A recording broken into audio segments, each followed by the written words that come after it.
માત્ર આવક અને જાવકનો હિસાબ કિતાબ રાખવો એટલે આર્થિક આયોજન થઈ ગયું એવું નથી. પર્સનલ ફાઇનાન્સને કે વ્યક્તિગત નાણાકીય આયોજન આ શબ્દની વ્યાખ્યા ઘણી વિશાળ છે, જેમાં બચત, રોકાણ, વળતર જેવી અનેક બાબતો ઉપરાંત આપની અને આપના નાણાંની સુરક્ષાની વાતોનો પણ સમાવેશ થાય છે. તો આવી જ બધી માહિતી આપવા હું પ્રીતિ દલાલ હાજર છું આજના મની મેનેજર શો સાથે. અને આપણા ઇન્સ્યોરન્સ સ્પેશિયલ સિરીઝમાં આજે આપણે વાત કરીશું હાઉસહોલ્ડ પોલિસી વિશે, પ્રોપર્ટી ઇન્સ્યોરન્સ વિશે અને વ્હીકલ ઇન્સ્યોરન્સ પર. ગયા એપિસોડમાં આપણે વાત કરી હતી લાઈફ ઇન્સ્યોરન્સ વિશે, કેટલી મહત્ત્વની છે માણસની જિંદગી અને ઘરના મુખ્ય કમાનાર વ્યક્તિના મૃત્યુ બાદ પરિવારને ટેકો કેવી રીતે મળી શકે તેના પર. વ્યક્તિના જીવન સાથે વ્યક્તિએ આ જીવન એકઠી કરેલી પૂંજીની સુરક્ષા પણ તેટલી જ જરૂરી છે, જેમ કે ઘરમાં રાખેલી કે ઉપયોગમાં લેવાતી કિંમતી વસ્તુઓ કે પછી આપણા વ્હીકલ્સ કે જેમાં આપણે અવરજવર કરતા હોઈએ. આ દરેક વસ્તુઓની સુરક્ષા તેટલી જ જરૂરી છે જેટલી તમારા સ્વાસ્થ્ય કે જીવનની. અને આપણે આ બધા જ વિષયોમાં કેવી રીતે ઇન્સ્યોરન્સ લઈ શકીએ તે અંગે માહિતી આપશે certified financial planar Arnav Pandya. અર્નવજી, સ્વાગત છે તમારું આજના શોમાં. અર્નવજી, આપણે પહેલાં વાત કરીશું હાઉસહોલ્ડર પોલિસી વિશે. તો હાઉસહોલ્ડર પોલિસી એટલે શું અને આ પોલિસીની અંડર શું કવર થાય છે? હાઉસહોલ્ડર પોલિસી એક સરળ રીતે આપણે જો એનું આપણે એક્સપ્લેનેશન આપીએ તો એ કે વસ્તુ છે કે જેમાં તમારા ઘરની અંદર જે બધી વસ્તુઓ રહે છે એનો એ ઇન્સ્યોરન્સ છે. એટલે એવું થઈ શકે કે તમારી ઘરની અંદર અનેક વસ્તુઓ હોય, જેમાં માનો કે રેફ્રિજરેટર હોય કે ટીવી હોય કે બીજી ફર્નિચરની આઇટમ હોય. આ બધા માટેનું જ્યારે તમે ઇન્સ્યોરન્સ લો તો તે એક હાઉસહોલ્ડર્સ પોલિસીની હેઠળ આવી જાય છે. હવે હાઉસહોલ્ડર્સ પોલિસી એકદમ એક વાસ્ટ ટર્મ છે, કારણ કે એમાં અનેક બધી વસ્તુઓનો સમાવેશ થાય છે. એટલે એમાં તમે તમારી સાયકલથી માંડીને તમારે કોઈક જગ્યા બહાર એક મોટો પ્લેટ ગ્લાસ હોય એનો પણ તમે સમાવેશ કરી શકો છો. પણ આપણે સરળ રીતે એને જાણવા કે સમજવા માગતા હોઈએ તો ઘરની અંદર કોઈ પણ કિંમતી વસ્તુ હોય કે જેનાથી નુકસાન થવાથી તમારે નુકસાન ભોગવવું પડે, તો એ નુકસાનને પૂરું પાડવા માટેનો જે ઇન્સ્યોરન્સ હોય તે હાઉસહોલ્ડર્સ પોલિસી તરીકે ઓળખાય છે. અનેક ઇન્સ્યોરન્સ કંપનીઓ જે જનરલ ઇન્સ્યોરન્સ કંપની હોય તે આ પ્રકારની પોલિસી આપે છે. અને દરેક પોલિસીમાં તમે જોશો તો થોડોક નાનો ફરક હોય છે, અને એ ફરક તમારે જોઈને તમારે કઈ પ્રકારની પોલિસી લેવી એ નક્કી કરવાનું રહે છે. ઓકે, તો હાઉસહોલ્ડર પોલિસીમાં તમારા ઘરમાં જો ચોરી થઈ જાય તો એક કવર હોય છે. ડોમેસ્ટિક અપ્લાયન્સીસ જેવી રીતે કે ફ્રિજ અને તમારું વોશિંગ મશીન કે એવા બધા વ્હાઇટ ગુડ્સ પણ એમાં ઇન્ક્લુડેડ હોય છે.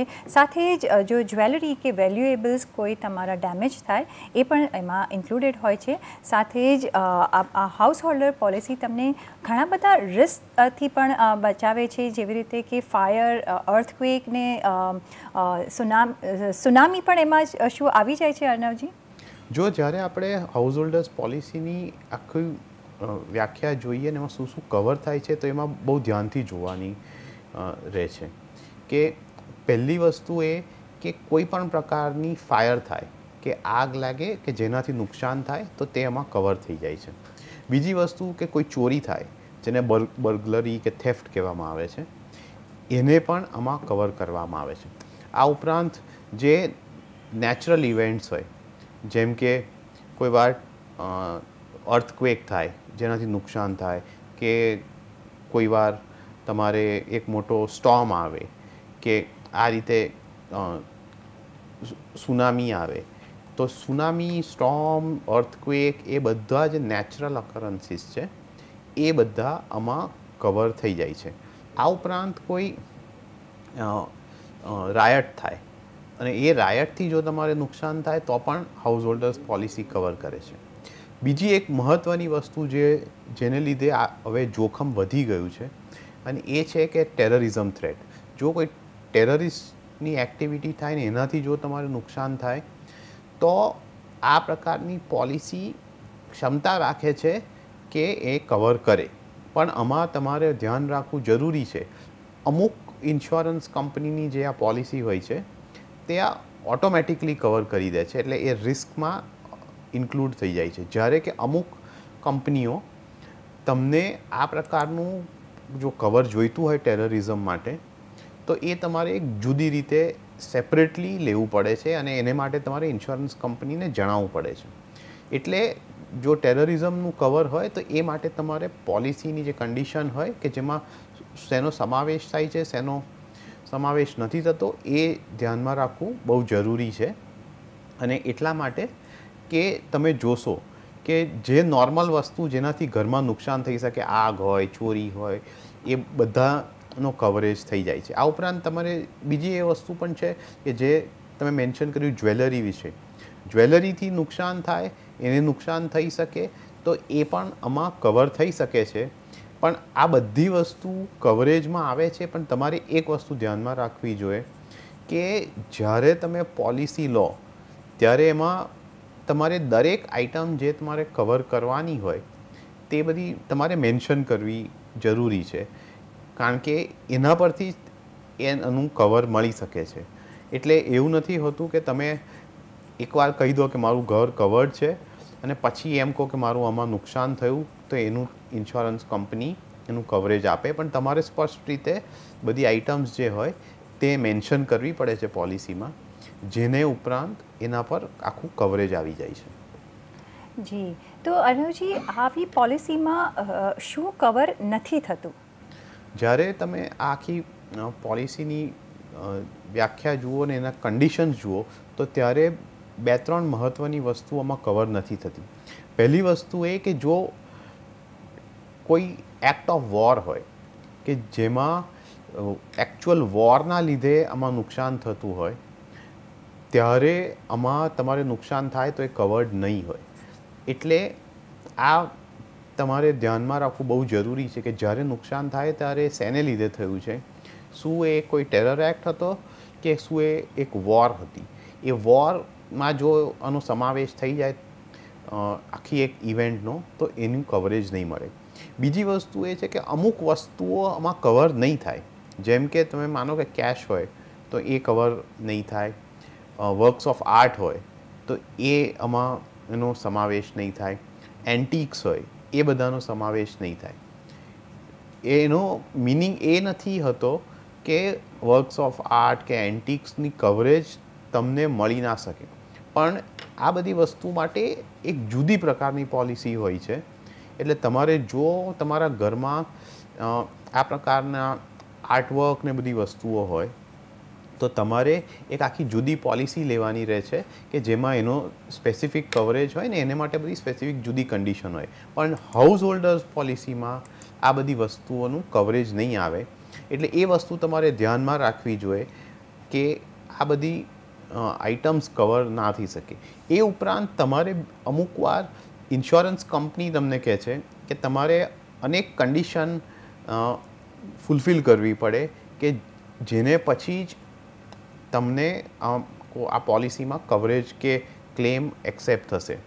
એટલે એમાં તમારે અમુક વસ્તુનું ધ્યાન રાખવું જોઈએ. એટલે જો એક કન્ડિશન જે કોમનલી અનેક પોલિસીમાં જોવા મળે છે એવી હોય છે કે જો તમે 30 દિવસથી વધારે ઘર લોક કરીને કશે જતા હો તો તમારી ઇન્સ્યોરન્સ કંપનીને જાણ કરવાની રહે છે. આ ઉપરાંત તમારે અનેક પ્રકારના જે સેફટી મેજર્સ હોય એ લેવાના રહે છે. એટલે એ બધું ધ્યાનમાં રાખીને પછી જ તમારો ક્લેમ કન્સિડર કરવામાં આવે છે.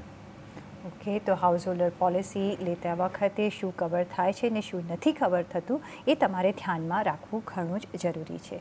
સાથે જ અર્ણવજી, હાઉસ હોલ્ડર્સ પોલિસી કઈ જુદા જુદા પ્રકારની હોય છે અને કેટલા ટેન્યોર માટે જનરલી હોય છે? તમે આમ જોવા જશો તો હાઉસ હોલ્ડર્સ પોલિસી જ્યારે જુદી જુદી ઇન્સ્યોરન્સ કંપનીએ ઓફર કરે છે તો એમાં કન્ડિશન્સ બધી જુદી હોય છે ને એના જે ક્લોઝિસ હોય છે કે શું કવર થાય છે, ક્યારે કવર થાય છે, એને માટે તમારે શું ડિસ્ક્લોઝર કરવું પડે, એ ક્લેમ કઈ રીતે તમારો થશે. આ ઉપરાંત તમારે એની જ્યારે વેલ્યુ ડિક્લેર કરવાની હોય કઈ રીતે કરવી પડે. અમુક કંપનીઓ એવું તમને કહે છે કે તમારે બધી વસ્તુઓની સ્પેસિફિક ડિટેલ્સ આપવાની રહેશે કે માનો કે રેફ્રિજરેટર હોય તો કયા પ્રકારનું રેફ્રિજરેટર છે, ક્યારે લીધું, કેટલા વર્ષ થયા એ બધી ડિટેલ્સ આપવાની છે. અમુક ઇન્સ્યોરન્સ કંપની એમ કહે છે કે તમારે ખાલી મેન્શન કરવાનું રહે છે કે રેફ્રિજરેટર હું કવર કરું છું, એમાં આટલી બધી ઇન્ટરનલ ડિટેલ્સ આપવાની જરૂર નથી હોતી. એટલે આ કંપની ને આધારિત બધી વસ્તુઓ કે જે જાણકારી તમારે આપવાની હોય છે પોલિસી લેતી વખતે એ જુદી જુદી હોય છે. એટલે એ તમારે ધ્યાનમાં રાખવું બહુ જરૂરી છે. પણ એ સાથે જ પણ તમારે એ પણ ની કાળજી રાખવી જોઈએ કે જે વસ્તુ તમે કવર કરવા માગતા હો એ એક જે પોલિસી તમે લેતા હો એમાં એ કવર થતી હોવી જોઈએ. કારણ કે જો એક્સક્લુડ થતી હોય કે આ કવર નહીં થાય તો એમાં તમારે પછી કવરેજ મળશે નહીં.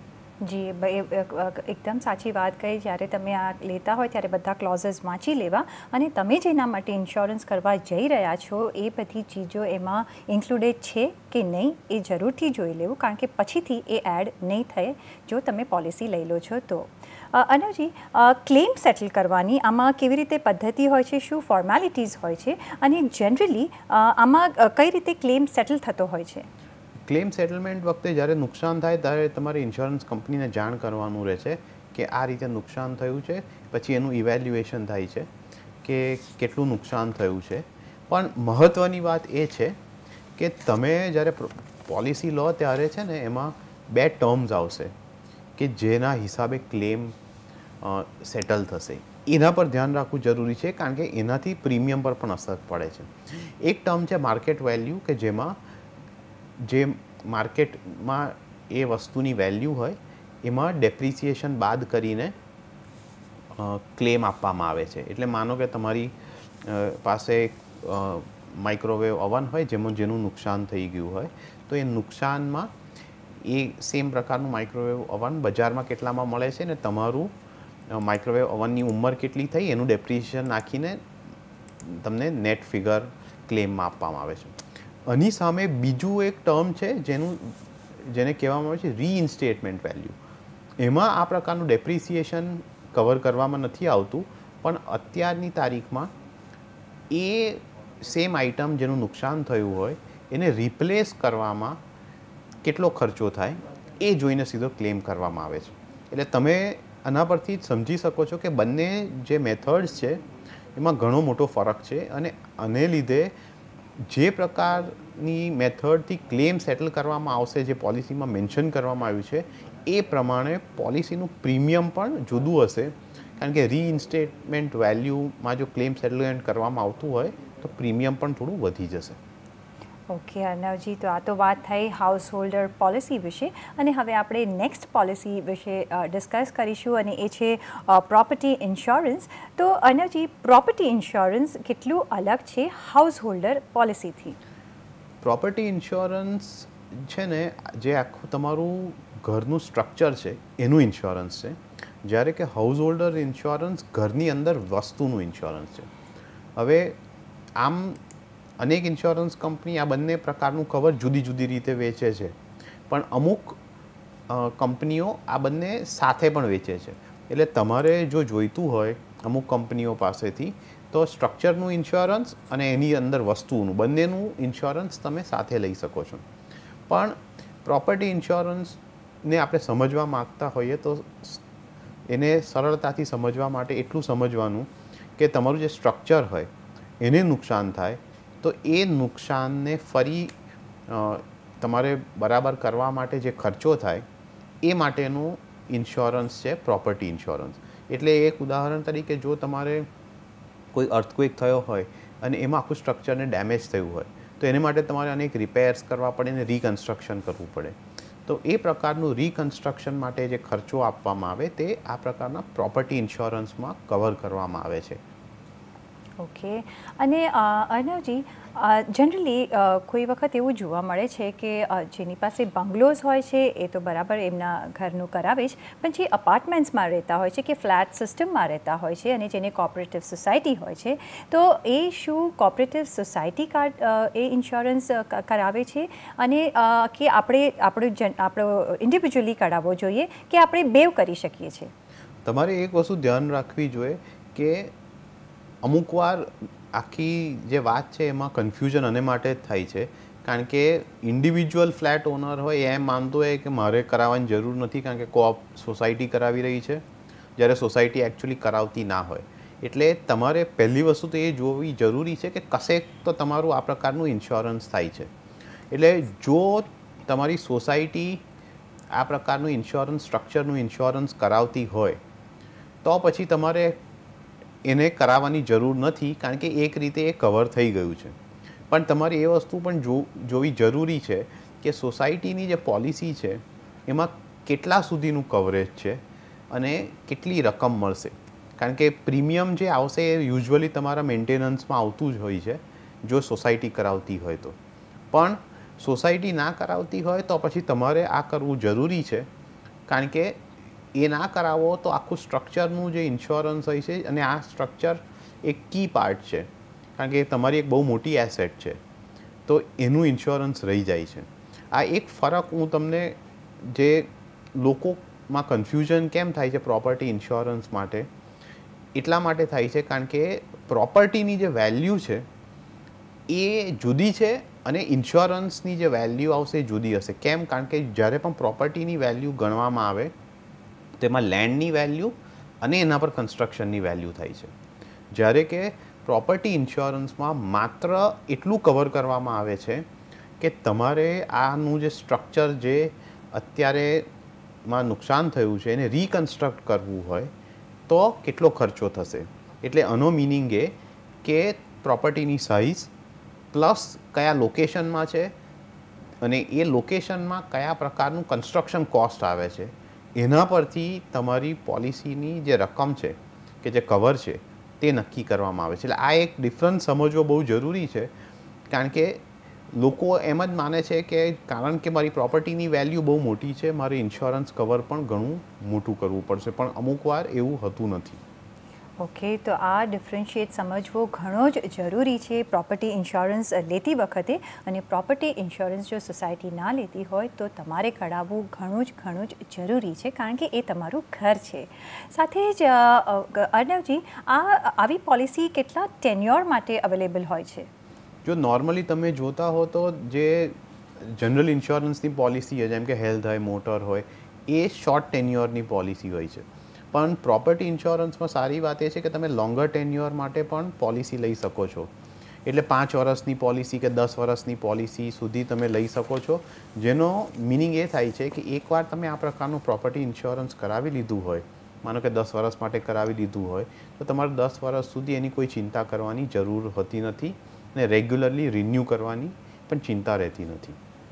ઓકે, તો આવી પોલિસીઝ 10 વર્ષના ટેન્યોર માટે અવેલેબલ હોતી હોય છે. સાથે જ હવે આપણે આપણા નેક્સ્ટ ઇન્સ્યોરન્સ પોલિસી પર માહિતી લઈશું, એ છે વ્હીકલ ઇન્સ્યોરન્સ પર. તો અર્ણવજી, અત્યારે બધાના ઘરે ગાડી કે સ્કૂટર, સો 4 વ્હીલર કે 2 વ્હીલર કંઈક ને કંઈક તો વાહન હોય જ છે. તો આ ઇન્સ્યોરન્સ લેતી વખતે શું ધ્યાનમાં રાખવું જોઈએ? જો જ્યારે તમે મોટર કારની વાત કરતા હો ત્યારે એક વસ્તુ સમજવી બહુ જરૂરી છે કે આમાં 2 પ્રકારની કવરેજ આવે છે. એક તો હોય છે થર્ડ પાર્ટી કવરેજ, જેમાં કે જો તમારી વ્હીકલથી એક્સિડન્ટ થાય અને કોઈ થર્ડ પાર્ટીને નુકસાન થાય ને એને પૈસા ચૂકવવાના આવે તો એ આ કવર કરે છે. અને બીજી વસ્તુ છે કે જે એકચ્યુઅલી એક્સિડન્ટમાં રિપેર્સ ને એ બધાના ખર્ચા છે એને માટેનું ઇન્સ્યોરન્સ. હવે કાયદા પ્રમાણે થર્ડ પાર્ટી ઇન્સ્યોરન્સ કરવું મેન્ડેટરી છે. એટલે તમે પોતાનું વ્હીકલનું ઇન્સ્યોરન્સ કરાવો કે ના કરાવો, તમારે થર્ડ પાર્ટી ઇન્સ્યોરન્સ કરવું બહુ જરૂરી છે, નહીં તો તમે કાયદાનો ભંગ કરી રહ્યા છો. એટલે મોટાભાગે તમે જો કોઈ કોમ્પ્રિહેન્સિવ પોલિસી લો જેમાં તમને નુકસાન થાય કે તમારા વ્હીકલને નુકસાન થાય એનું કવરેજ આવે પ્લસ થર્ડ પાર્ટીનું કવરેજ આવે, તો જે પણ જરૂરિયાત હશે ઇન્સ્યોરન્સ વચ્ચેની એ આ પ્રકારના ઇન્સ્યોરન્સમાં કવર થઈ જાય છે. બીજી વસ્તુ જે ધ્યાનમાં રાખવી જરૂરી છે વ્હીકલ ઇન્સ્યોરન્સમાં, 2 વ્હીલર હોય કે 4 વ્હીલર હોય, તો એની લાઈફ પ્રમાણે જે વેલ્યુ છે ઇન્સ્યોરન્સની એ દર વર્ષે ડેપ્રિશિએટ થતી જશે. એટલે એને લીધે તમારે જ્યારે કે પહેલાં વર્ષોમાં થોડું પ્રીમિયમ ઊંચું આવશે, જેમ જેમ એની વેલ્યુ ઘટતી જશે એમ તમારું ઇન્સ્યોરન્સનું પ્રીમિયમ પણ ઓછું આવશે અને ઇન્સ્યોરન્સનું કવર પણ ઓછું થતું જશે. એટલે આ વસ્તુ ધ્યાનમાં રાખવી જરૂરી છે કે એનાથી તમે આખી કાર, ફોર એક્ઝામ્પલ તમારી કારની જૂની કાર હોય કે જે 5 વર્ષ જૂની હોય અને એની જે ઇન્શ્યોર્ડ વેલ્યુ હોય એના પર જે ક્લેમ તમને મળશે એનાથી તમે આખી નવી ગાડી લઈ શકો નહીં કદાચ, કારણ કે જે વેલ્યુ કવરેજની હોય એ ઓછી હશે. એટલે એ વસ્તુ તમારે ધ્યાનમાં રાખવી જરૂરી છે કે દર વર્ષે ડેપ્રિશિએટ થતાં અને જે ઇન્શ્યોર્ડ વેલ્યુ છે તે ઓછી થતી જશે. જી, તો કારના પ્રીમિયમ और કારનો ઇન્સ્યોરન્સ લેતી વખતે તમારે ધ્યાનમાં રાખવું કે કાર કે સ્કૂટર કે જે બી તમારી પાસે વાહન હોય એના ઇન્સ્યોરન્સ લેતી વખતે ધ્યાનમાં રાખવું કે તમારે એક કોમ્પ્રિહેન્સિવ પોલિસી લેવી જેમાંથી તમે ઇન્શ્યોર થાવ છો, તમારી કાર ઇન્સ્યોરન્સ થાય છે ને થર્ડ પાર્ટી એટલે કે કોઈને વાગી ગયું કે કોઈની કારને બીજાને નુકસાન થયું એ પણ એમાં ઇન્શ્યોર થઈ જાય છે. અર્ણવજી, કોમ્પ્રિહેન્સિવ પોલિસી સિવાય બીજી કોઈ પોલિસી હોય છે ઇન્સ્યોરન્સ આ સેક્ટરમાં? ના, એટલે આમાં જે પોલિસી છે કાં તો તમે થર્ડ પાર્ટીનું એકલું કરાવો પણ એનામાં જોખમ શું રહે છે કે પછી તમને નુકસાન થાય એમાં ઇન્સ્યોરન્સ કંપની કંઈ આપશે નહીં. કાં તો તમે કોમ્પ્રિહેન્સિવ પોલિસી કરાવો. પણ આ જ્યારે પણ કોઈ પણ પ્રકારની પોલિસી કરાવો તો તમારે એક વસ્તુ ધ્યાન રાખવી જરૂરી છે કે આમાં નોર્મલ રીતે તમે ચલાવતા હો અને એક્સિડન્ટ થાય તો એનું ક્લેમ ઇન્સ્યોરન્સ કંપની આપશે. પણ જો તમે કોઈ કાયદાનો ભંગ કરતા હો, એટલે કે તમે પીને પછી તમે ચલાવતા હોય under the influence of alcohol, કે તમે લાઇસન્સ વગર ચલાવતા હો, કે તમારી પાસે એ પ્રકારના જે વેહિકલ હોય એનું લાઇસન્સ ના હોય ને તમે ચલાવતા હો ને એક્સિડન્ટ થયો, જો આ બધી પ્રકારની વસ્તુ થઈ છે તો આ પોલિસી હેઠળ તમને ક્લેમ નહીં મળે. ઓકે, તો આ વાતનું પણ ઘણું જ ધ્યાન રાખવું જરૂરી છે કે જો લાઇસન્સ નહીં હોય કે તમે ડ્રિંક એન્ડ ડ્રાઈવ કરતા હશો તો તમને નહીં મળે. અને સાથે જ આમાં અર્ણવજી, આવી બધી પોલિસીઝના ટેન્યોર કેટલા હોય છે અને ક્યારે આપણે રિન્યૂ કરાવવી પડતી હોય છે? યુઝ્યુઅલી તમે જુઓ તો આ પ્રકારની પોલિસી એક વર્ષની હોય છે. એનો મિનિંગ એ કે દર વર્ષે તમારે અને પોલિસી રિન્યૂ કરાવવી હશે. અને કાર ઇન્સ્યોરન્સમાં તો એ તમારે કરવું પડે છે. પણ હમણાં હવે ટૂંક સમયથી 2 વ્હીલર ઇન્સ્યોરન્સ માટે તમને લોંગર ટેન્યોરની પોલિસી ધીમે ધીમે બજારમાં આવી છે. એટલે એનાથી તમે 2 કે 3 વર્ષ માટે તમારી વેહિકલનું એટલે કે 2 વ્હીલરનું એમાં તમે ઇન્સ્યોરન્સ તમે કઢાવી શકો છો. એટલે આ એક ઓપ્શન સારું છે, કારણ કે એમાં તમારે દર વર્ષે યાદ રાખવું ના પડે કે આ ડ્યુ ડેટ છે એટલે મારે પ્રીમિયમ ભરવું પડશે અને એ આખી તમારી ચિંતા આમાં જતી રહે. એટલે 2 વ્હીલર હોય તમારે તો તમે તમારો લોંગર પીરિયડનો ઇન્સ્યોરન્સ તરફ તમે ધ્યાન રાખીને એ લઈ શકો છો, કારણ કે એમાં તમને બીજો એક ફાયદો થશે કે તમને એમાં પ્રીમિયમમાં પણ થોડું ડિસ્કાઉન્ટ મળશે અને એ લેવું ફાયદાકારક રહેશે. પણ યુઝ્યુઅલી તમારે દર વર્ષે આ રિન્યૂ કરાવવું પડે છે અને તમારા વેહિકલનું ઇન્સ્યોરન્સ રિન્યૂ કરવાનું બહુ મહત્ત્વનું છે, કારણ કે જો આમાં ડ્યુ ડેટ ઉપર જતું રહ્યું તો તમારા વેહિકલ પાસે ઇન્સ્યોરન્સ નહીં હોય કે જે એક સીધો કાયદાનો ભંગ થઈ જશે. જી, તો આમાં ટાઈમસર તમારી પોલિસી રિન્યૂ કરાવવી ઘણી જ જરૂરી છે. એક દિવસનું પણ ઓવરલેપ નહીં થવું જોઈએ, કારણ કે ન કરી નારાયણને ત્યારે જ કંઈક ઇન્સિડન્ટ બની જાય છે ને જો તમારી પાસે કવર નહીં હોય તો તમને ઘણી અગવડ પડશે અને ઘણો લોસ જઈ શકે છે. સાથે જ અર્ણવજી, આ નો ક્લેમ બોનસ અને કેશલેસ ફેસિલિટી પણ આ પોલિસીઝમાં અવેલેબલ હોય છે? જેમ જેમ આ સેક્ટરમાં ડેવલપમેન્ટ થયું છે તેમ તેમ તમને અનેક નવી વસ્તુઓ જોવા મળી છે. જો કે કેશલેસ ક્લેમ એટલે તમારે જો ક્લેમ વગરનું આ કોઈ ક્લેમ થયો ના હોય તો એનું જે બોનસ છે એ એક જૂની વસ્તુ છે. એનો મિનિંગ એટલો જ થાય છે કે જો તમે અમુક વર્ષ સુધી જ્યારે તમારો ક્લેમ ના થાય તો એનાથી તમને કાં તો ઇન્ક્રીઝડ કવર મળે છે કાં તો તમને પ્રીમિયમમાં ડિસ્કાઉન્ટ મળે છે. એટલે તમારો સારો રેકોર્ડ હોય જેનાથી તમે એક્સિડન્ટ ના થતો હોય ને તમે સારી રીતે તમારી વેહિકલનું ધ્યાન રાખીને ચલાવતા હો તો એનો તમને સ્પષ્ટ બેનિફિટ ઓછા પ્રીમિયમમાં તમને જોવા મળશે કે જેને નો ક્લેમ બોનસ કહેવામાં આવે છે. આની સામે હવે જે એક નવી વસ્તુ આવી છે એ છે કેશલેસ ઇન્સ્યોરન્સ. એમાં જો તમારી વેહિકલને એક્સિડન્ટ થઈ જાય તો નોર્મલી શું થાય છે કે તમે એને કોઈ રિપેર કરવાની શોપ હોય ત્યાં લઈ જાઓ, ત્યાંથી તમે પહેલાં પૈસા ચૂકવો અને પછી એનો જે બિલ હોય તે તમે ઇન્સ્યોરન્સ કંપનીને આપો, જેનાથી તમને રિમ્બર્સ કરવામાં આવે છે. આ જે નવી ફેસિલિટી છે એમાં ઇન્સ્યોરન્સ કંપની પોતાના જ વર્કશોપ્સ રાખે છે. એટલે જો તમારે એક્સિડન્ટમાં એ વેહિકલ તમે એ વર્કશોપમાં જઈને આપો છો તો તમારે કોઈ પણ પૈસા ચૂકવવાના રહેતા નથી અને વર્કશોપ ડાયરેક્ટલી ઇન્સ્યોરન્સ કંપની પાસેથી ક્લેમ મેળવી લે છે અને તમારે એમાં વચ્ચે કંઈ કરવાનું રહેતું નથી. એટલે આ કેશલેસ ફેસિલિટી એક નવી ફેસિલિટી છે જે અનેક નવી પોલિસીઓમાં તમને જોવા મળશે, પણ દરેકમાં જોવા નહીં મળે.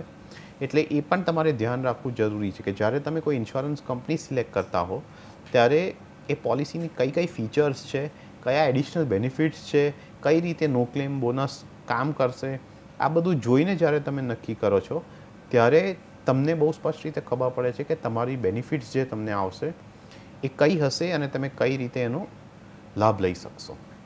જી અર્ણવજી, તો તમારો ખૂબ ખૂબ આભાર અમારી સાથે જોડાવા બદલ અને આ ત્રણેય વિશે માહિતી આપવા બદલ. અને સાથે જ આવતા એપિસોડમાં આપણે વાત કરીશું પર્સનલ પોલિસી, ડિસેબિલિટી પોલિસી, વિદેશ જતા વિદ્યાર્થીઓ માટે ઇન્સ્યોરન્સ અને એક્સિડન્ટ ઇન્સ્યોરન્સ અને ટ્રાવેલ ઇન્સ્યોરન્સ વિશે. અને સાથે જ પર્સનલ ફાઇનાન્સને લગતા તમારા સવાલ અમને મોકલી શકો છો. તમારું નામ, શહેર, ઉંમર તેમજ તમારા કોન્ટેક્ટ નંબર સાથે ઈમેલ કરો અમને money@network18online.com પર. ફેસબુક પર સંપર્ક કરો facebook.com/CNBC બજાર પર અને ટ્વીટ પર કરી શકો છો twitter.com/CNBC બજાર પર. અને અત્યારના મની મેનેજર એપિસોડમાં બસ આટલું જ, પણ આવતા એપિસોડમાં જરૂરથી અમારી સાથે જોડાશો. ત્યાં સુધી આપશો રજા. નમસ્કાર.